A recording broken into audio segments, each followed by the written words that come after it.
All right, can we start? Okay, so thank you that you chose my lecture instead of 11 bits. I know it was quite hard. I personally would choose 11 bits about changing the engine, so I understand the choice you made, so thank you. Thank you for attending my lecture. So my name is Danuta Psuty. I am a senior level designer, but moreover, I am a fan of James Bond movies. So I like to know you. Let's get to know each other. So who is also the fan of Bond movies? Raise your hands. Cool. There are several people. Okay. Sean Connery era. Who is the fan? Raise your hand. Cool. George Lazenby. You probably don't know who is this guy. Okay, there is one. Cool. Roger Moore. Not Daniel. Timothy Dalton. Yeah, sorry, Timothy Dalton. All right. Pierce Brosnan. And Daniel Craig. All right, there are still some people. We accept you. So I will talk to you about James Bond movie and moreover about the set design for those movies, set design in combat arenas. Where set designer is a guy who is creating the scenography. Probably you know it, but I will explain it, just to be clear for everybody. When, for example, in a theater, you have actors and they're playing, so there are usually some props around them. Those props are put there by the set designers, and the same happened for the movie industry, but of course it's bigger. So why me, a level designer, would like to talk to you about the movie industry? I'll explain to you. I will start from the personal experience. So the beginning of this year, unfortunately, lots of people from our industry, I lost my job. And it hit me quite hard. I was lying in bed for 2 weeks straight, and I was crying. And during those weeks, I started to watch James Bond movies. I binge watched through all of them. It was because, James Bond is always cool, he's always awesome. Whatever is coming to him, he is always dealing with that, with flying colors. The laser is targeting his penis, but he's still putting some snark remarks about that. And I really needed that during those time. And after a while, I realized that I prefer some James Bond movies better, and in fact some James Bond combats better than the others. So my level designer brain started to work out what is happening there. I was rewinding them, watching them again. I digged into this topic and I found out that most of these combat arenas were created by one and the same person. And that person was Ken Adam. So let's meet him. His real name is,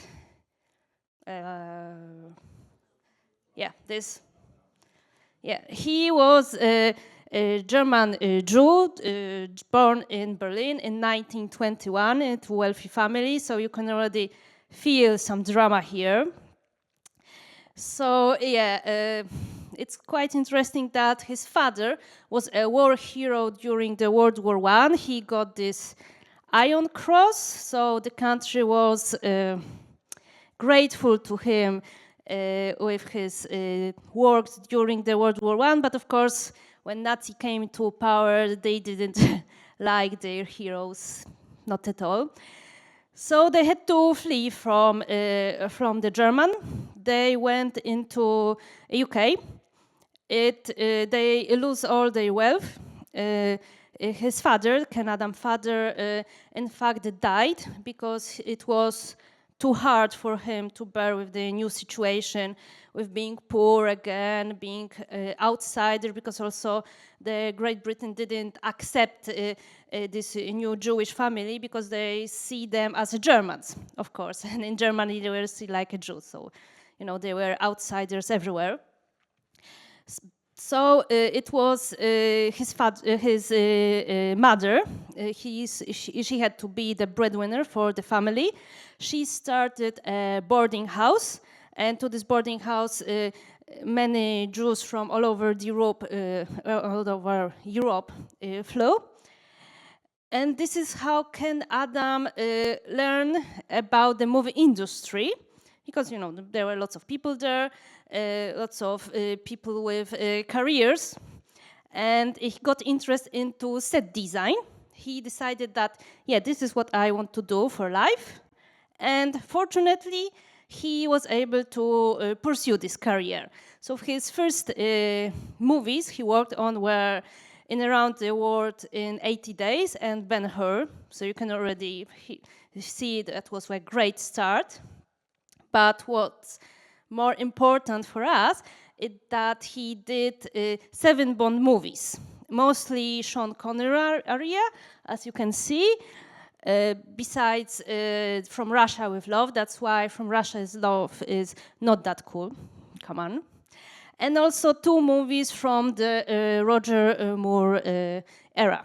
And we will actually look more into The Spy Who Loved Me, but that will come in 10 minutes probably. And Ken Adam was a very successful person. He won 2 Oscars for Barry Lyndon and The Menace of King George. I think also he won the Oscar for the overall his work. He also won a BAFTA Award for Dr. Strangelove. You probably remember in Dr. Strangelove there is this big round room. I think it's called War Room, with those all screens illuminating it. It was done by Ken Adam. Actually, here you can see him sitting in this setting. So how these colors right now describing Ken Adam's style? They say that he was, well, brave in his design, revolutionary. I like the the name Cold War, yeah, because you can tell it is very influenced with Cold War style and the overall fear of atomic bomb that it will fall on us in every second. But what Ken Adam was usually saying about his work is that he wants to create something bigger than life. And this is what I also like, because I think that this is what we should do in our game industry. Right now, I feel that we are pursuing too much realism in our games. We are thinking about the realistic settings, realistic places, and this is not really my game, I think. I think we should see more, because nobody wants to play the real life. It's if you want to be in real life, you just don't play games. Even people who play Sims, they don't want real life. Come on. So that's how I thought that, okay, so Ken Adam was thinking like me. He wanted to create something bigger than life. And his works can be seen, well, I like to call him that he is the father of those iconic styles of James Bond villains. So when he was creating the sets for James Bond villains, he was thinking that, all right, so this guy is egoistical, he's megalomaniac, he's very proud of himself. So they are quite... So the set, their layer are reflecting their character. So for example, in Dr. No, I'm not sure if you can really see it, but for Dr. No, it's the very first James Bond movie. We have a magnifying glass that is magnifying the fishes that is swimming around this underwater base of Dr. No. And from You Only Live Twice, it is in fact my favorite Bond villain, Liar. It is first under the volcano, or inside the volcano, so really cool. and his office is very, very big. The number one, he is the guy who's running Spectre, also the main villain organization in James Bond franchise. And besides that he is sitting under the volcano, he also has a pond full of piranhas. And you can ask yourself why you want to have a pond full of piranhas if in fact you have a cat. Because also the guy, the number one, he's quite known for stroking the white cat during all the James Bond movies. So cat, piranhas, but why not? This is this guy. So you can already imagine who is this guy who's having the pond full of piranhas. And of course, when he doesn't like somebody, he's just throwing them into the pool of the piranhas. Also, the other quite influential thing Ken Adam did was to create also this, which is also quite stereotypical right now, that James Bond villains have a pool full of sharks. It is from the Thunderball. The main villain, Largo, had in fact two pools, one for people, second for the sharks, and for some reason they were connected, but that was him. And that all those ideas came from Ken Adams, set designer, because as I said, he was always thinking about the character when he was creating his settings. Also, besides the one character, he was also thinking about creating the proper sets for the whole organizations. So here we see I hope you see, it is a meeting place from the Spectre organization, from Thunderball. It is very modern, it is dark, there are no windows there, it's full of metal and dark colors. When in the same movie, we also see the meeting place of MI6, so I could say the good guys. And the good guys, as you can see, they are meeting in a wide room with lots of windows, with lots of fine art, so it is very traditional, retro. So you can already understand what are those two organizations, and they are against each other, because first looks like that and the second looks like that. And what's quite interesting for nowadays James Bond movies, it would be another way around. So the bad guys would sit in this traditional arena, and MI6 is usually having this very modern office. Well, just the time changed, but I guess they are still using the rules set by Ken Adam. Okay, so, but we are not here to talk about just Ken Adam. Let's look more into his style and why I personally think that we can learn something about him from his work. So as I already said to you, it's his bigger-than-life design. Yeah, come on, put the pool full of sharks, because why not? And let's use it. I also like that his environments he was creating, they were very easy to understand. They were quite clean, and it was very clear to see how people will traverse through those spaces, which is very important for us level designers when we are creating the spaces. There was also a lot of verticality. The verticality is like a rule number one in our level designers guidebook. You have to have lots of verticality when you are creating the levels. There were also lots of movement on sets, so they were like hatches opening, people were moving, lifts were going ups and down, vehicles were moving around. This is what sometimes we as level designers are forgetting about, the movement on our levels. And the clear flow, yes, so as I already told you, that when you see the sets from Ken Adam, you can clearly understand how not the player, but James Bond, how he will go through not the level, but from the set, sorry, I will sometimes just say the player. You know, it's because of the job.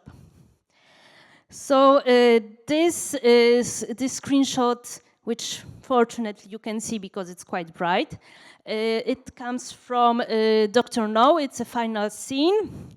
James Bond is infiltrating the nuclear reactor of Dr. No. We can already tell, we all who watch Chernobyl movie, we know that nuclear reactor doesn't look like that. But, you know, it was a Cold War. Everybody was thinking about futuristic nuclear reactors. So that's what he created.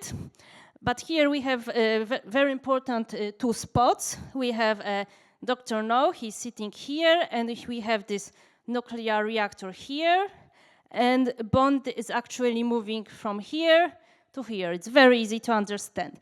Also, what I like to add about how important it is to have the sets easy to understand, because, okay, so when we are creating the game, usually we give player a map. So even if a player is lost, they can look into the map. But for moviegoers, they don't get a map of the place where the characters will be moving. So that's why set designers should create the places as understandable for the watchers as possible.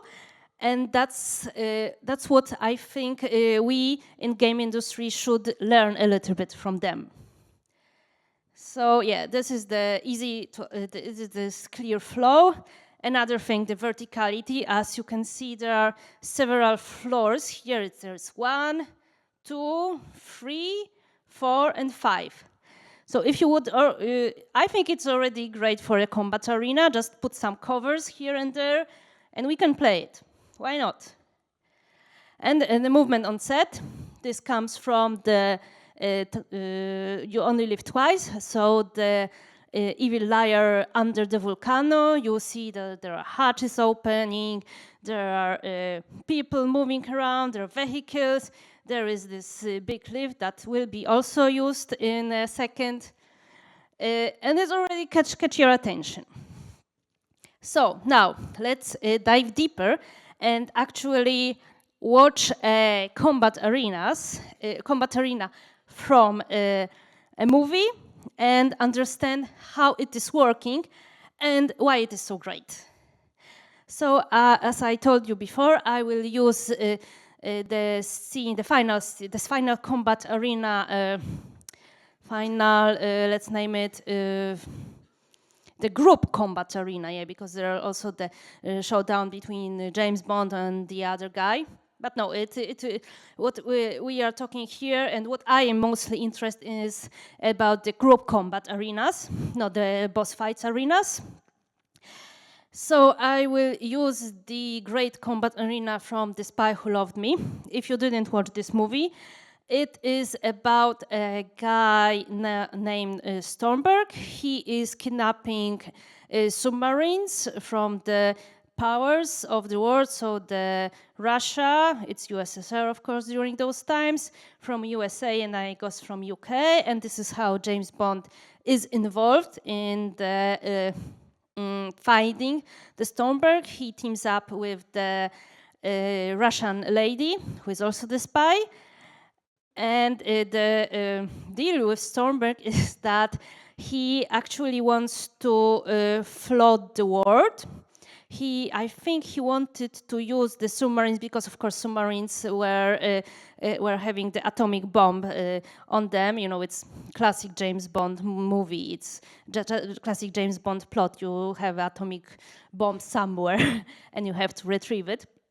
So he wanted to use those atomic bombs to bomb North Pole, I guess, and then flood the world and create the city under the water. So I guess it is a Bioshock prequel then.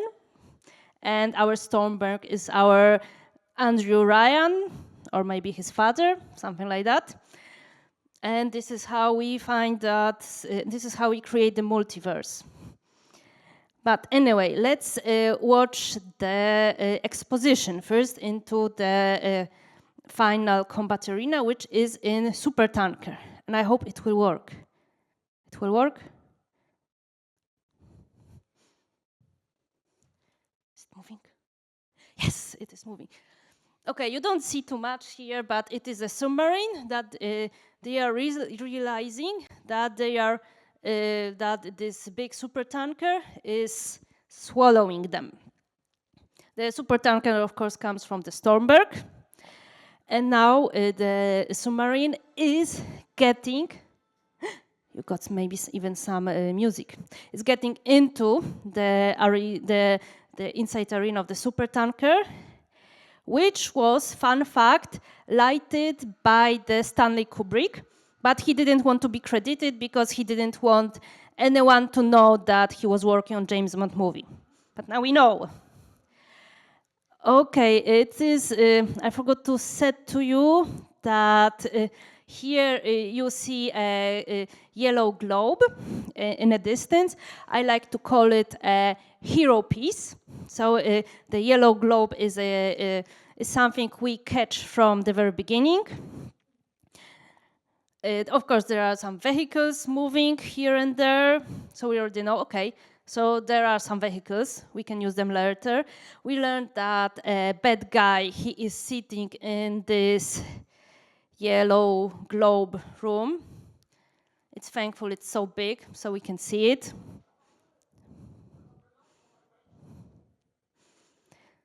Of course, the yellow globe room will be the final to storm. Oh, this is my favorite asset. It's moving camera. It's here. It will be used twice. First, to catch Bond, because it can see that there is a Bond on a submarine, and of course, his spy lady friend. And there are not too many women serving on atomic submarines, so great idea here.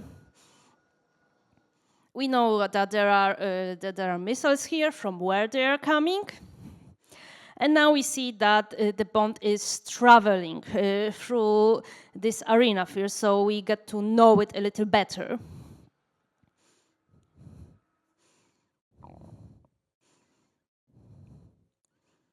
Again, we are introduced to vehicles. Here they come, and the missiles. And of course, our Stormberg villain and James Bond are meeting in the hero piece room.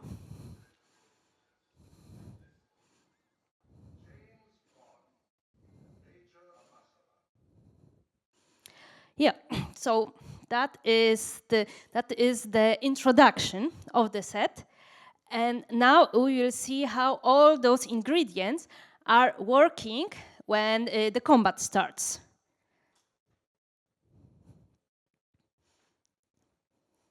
It's moving. Yeah, it is moving. Cool. Yeah, so first, Bond is using some enviro trap. It's here.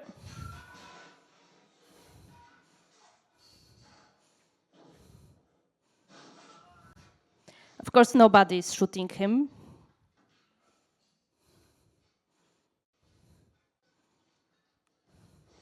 Now they started, but of course nobody is hitting him. He's using the vehicle. And with the vehicle, he will go to cell blocks when he will release his friends. Now we see that the bad guys are sealing themselves in this hero piece room, and we already know where it is. So we know it will be hard to get there.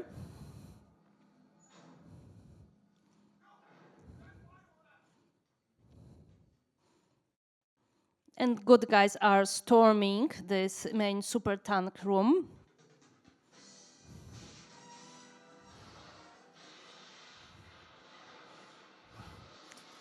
I like the use of water here because I like to call them the enviro death trap, because once the guys are in the water, they just die for whatever reason. It is like a lava. You are in the water, you die. So I guess in the first Assassin's Creed, you also, when you fell into water, you die. Okay, now we have a combat flow. It's very clear. You can feel you can see the front line. There are also some elements. We have explosive barrels for whatever reason.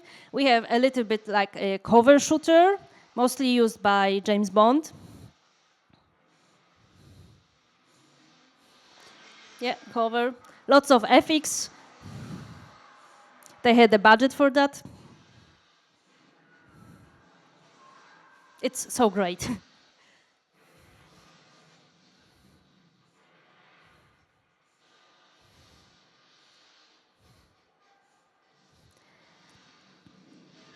And the good guys are pushing. They're pushing in. We already know that they get their first, the ground floor. They are already there, and their next mission, their next objective will be to get into the second floor and to the sealed off arena.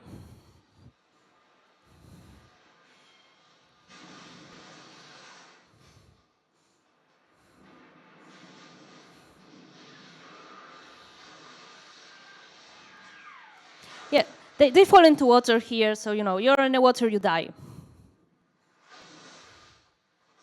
We've taken both sides of the lower dock area, but I'm afraid your captain's dead.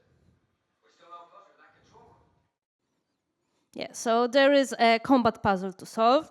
We have to get into this hero piece arena. First, let's try the brute force.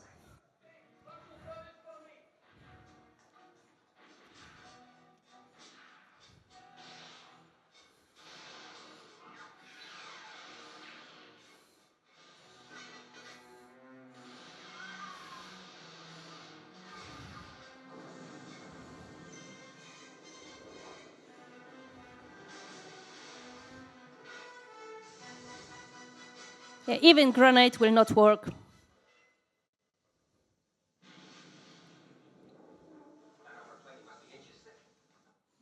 Yeah, so it didn't work.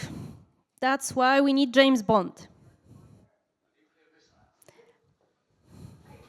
So he's going into the missiles arena to get the explosive. And this explosive is to trigger the atomic reaction, from what I understand. He needs to retrieve it.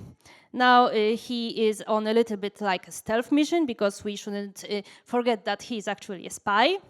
So he will use his stealth technique here and there. Of course, nobody can notice him and nobody can kill him.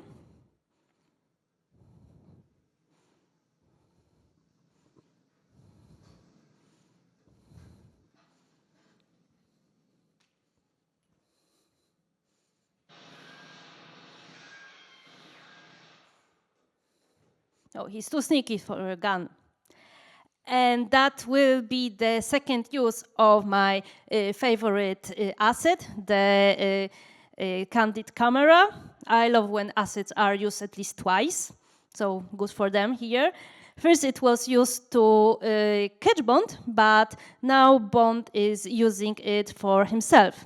And he will use this moving camera to get into this sealed arena and deliver to them this explosive.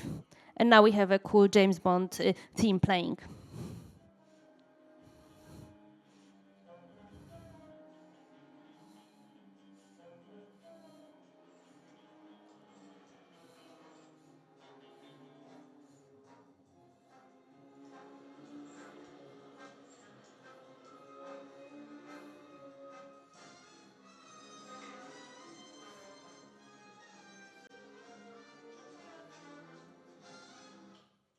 It was not cut by me, sorry.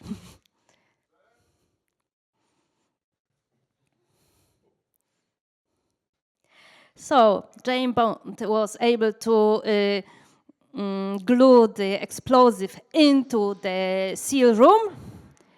So the objective is done. We can storm this hero piece room and win the combat arena.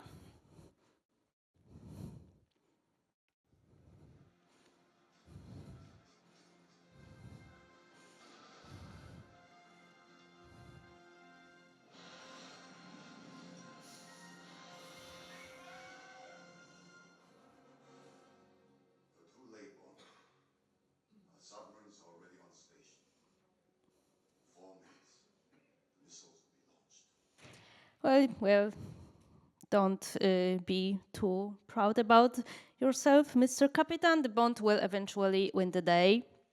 So again, let's gather what we saw there and see if why supertanker is a great combat level. So as I told you, we have this hero piece room in a distance, clearly visible because it's big, round, and it's yellow. We have this gameplay object, the moving camera, my favorite. We have lots of verticality. We have this, I can say, the water level, the ground level. There is this additional level here for the staircases. And the last level, it's here, the floor, or level or floor, however you call it. We have vehicles that you can also use. We have explosive barrels. And we have this enviro dev zone, as I told it, named it, water, lava, whatever. So I think that if Ken Adam was a level designer, he would be quite good, because he was always doing his hero pieces big and visible. They could be over the top, but why not? It is for watchers to understand what they are dealing with, and with those hero pieces, it was very, how to say it, that it was easy to understand for the watchers where the character is in the distance connected to this hero piece. There were also lots of moving objects on the levels that you can also use, so the vehicles, lifts, and so on. There was lots of verticality, as I told you, the number one rule for every level designer.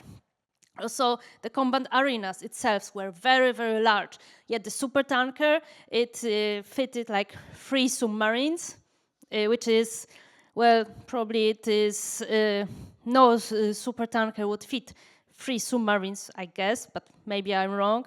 But that was Ken Adam. He imagined that. Why not?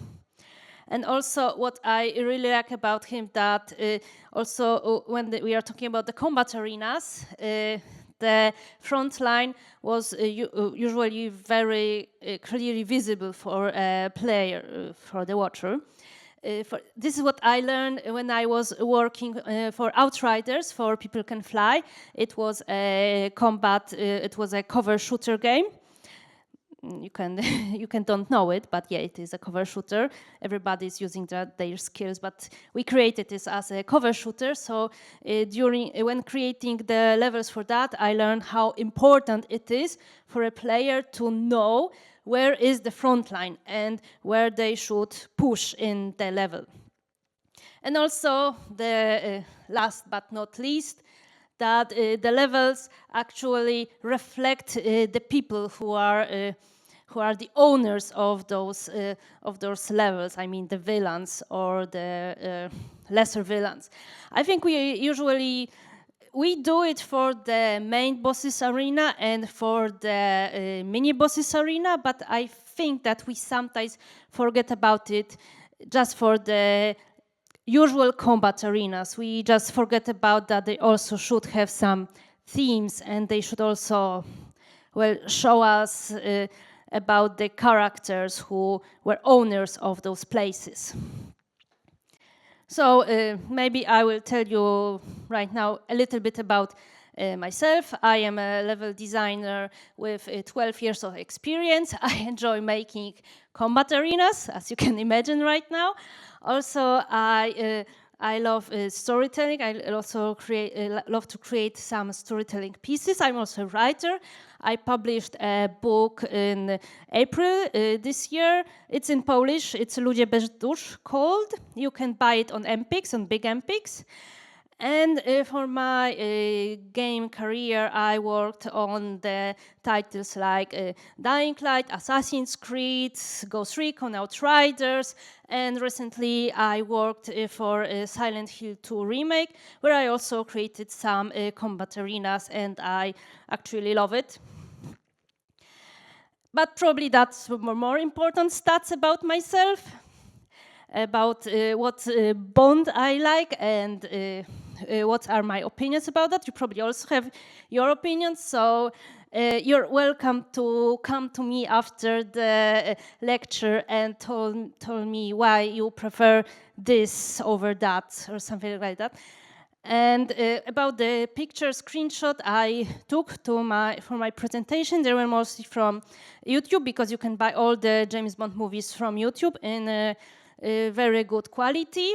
About the Ken Adams work, it is, well, the German movie museum.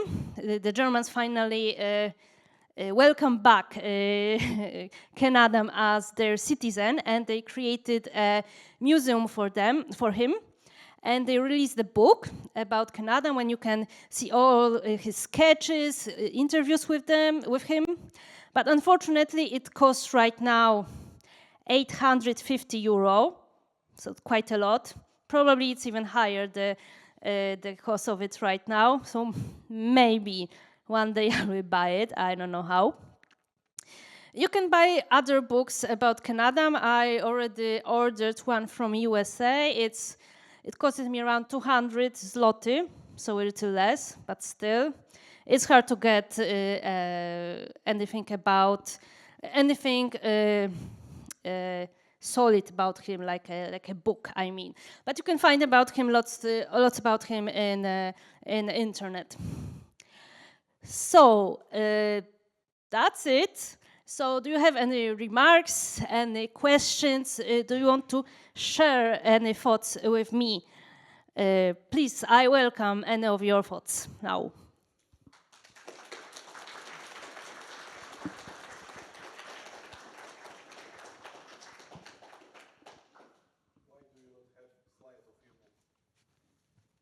Okay, well, because it's not connected to Ken Adam. Yes?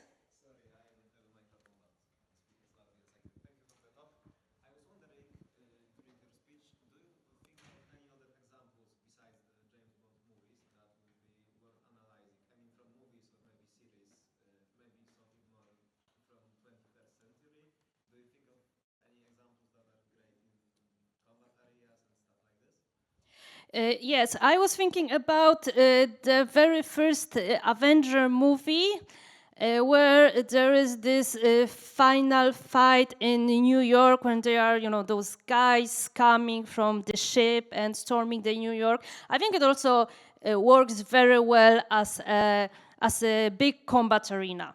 So I would probably also use it as an example.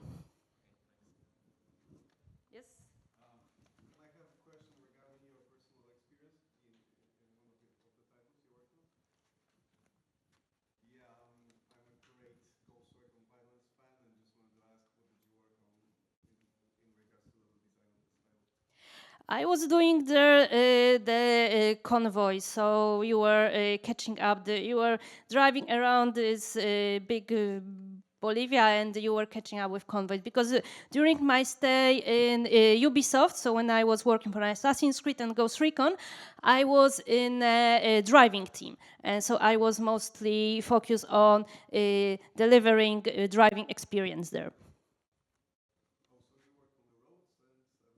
Yes.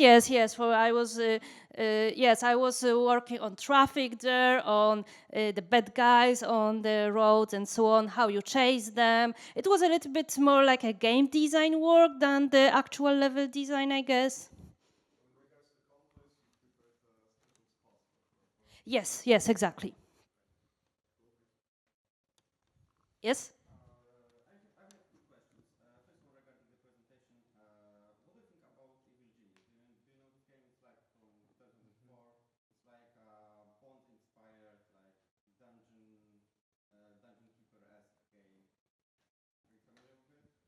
No, but then I know that I should play them.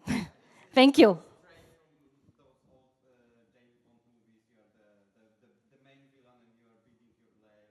So great. Evil genius. All right. Can I have a pool of piranhas?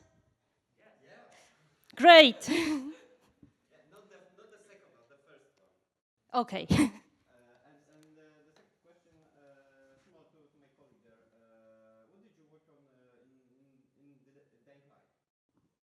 Oh, and Dying Light, I was doing combat arena, so great for me.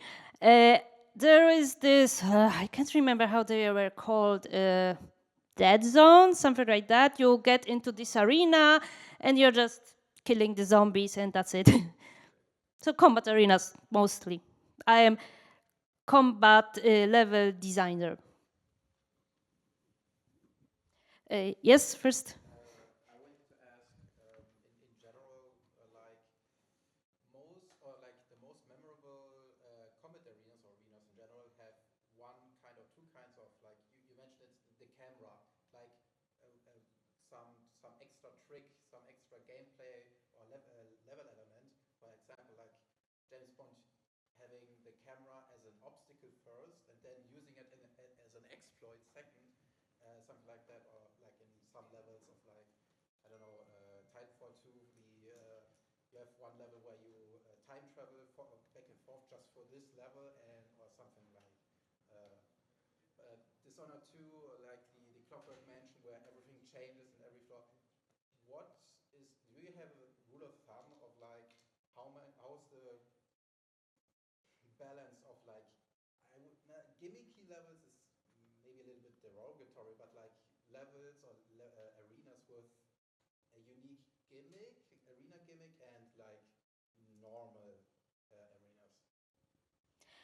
Well, the easiest answer is it's because of the budget. Yes. So if there is a budget to create something a little bit different, just to throw away all your gameplay and do something new, then great. But usually the companies, they don't have this kind of budget. So usually that's why those levels are very memorable, like in Dishonored 2, because yeah, it was like a very new mechanic introduced only for this level. But yeah, I think it is very brave to take the decision to do something like that. And in fact, I never worked in a company that did something like that. I think, well, of course, in the levels, well, maybe for the Dying Light, they did the, how is it called, the dream sequence, but still it was like a parkour.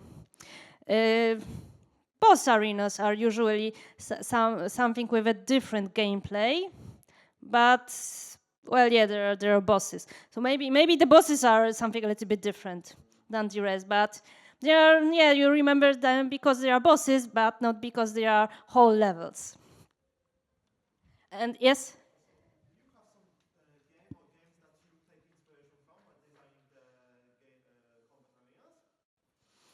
arenas? Well, already mentioned Titanfall 2. I think it is great. I also like Jedi Fallen Order, the first one. Yeah, the Jedi Fallen Order was. Oh, and I'm also I'm a big fan of the newest Doom. I think this the first Doom will release in 2016, which is quite alright. But the second Doom, and the name is, can you? Eternal, yeah, Eternal.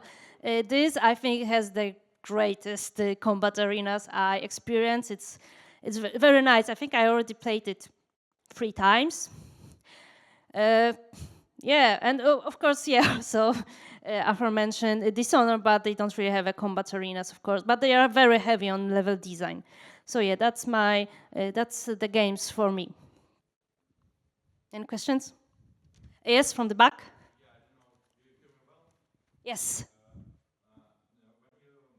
First of all, thank you for your lecture. It was amazing. And what do you think about Team Fortress 2 maps? Because it's also have this similar Cold War aesthetic. And when you tell about the Bond movies, I remember all these maps and arenas from Team Fortress 2. And I interested. Do you like the game? Do you like it from level design perspective? Like, what's your thoughts about this? Because they also have this. Well, if they are Cold War, maybe. I don't. I never look at them with this angle. Maybe you're right.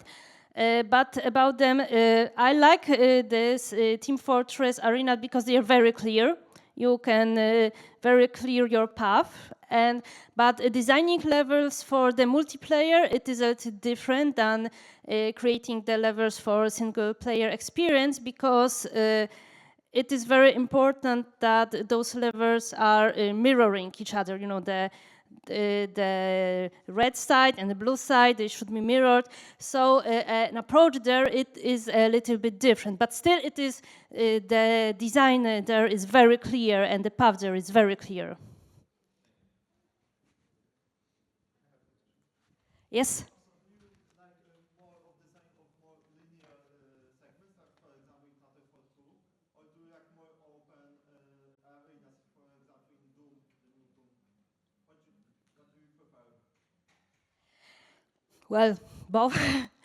uh, well, the good rule is to create the arena as open as possible for a player to have at least two choices, if whatever they want to go up or down, or choose the path, for horror part. So it is always good to create the combat arenas with several choices for a player.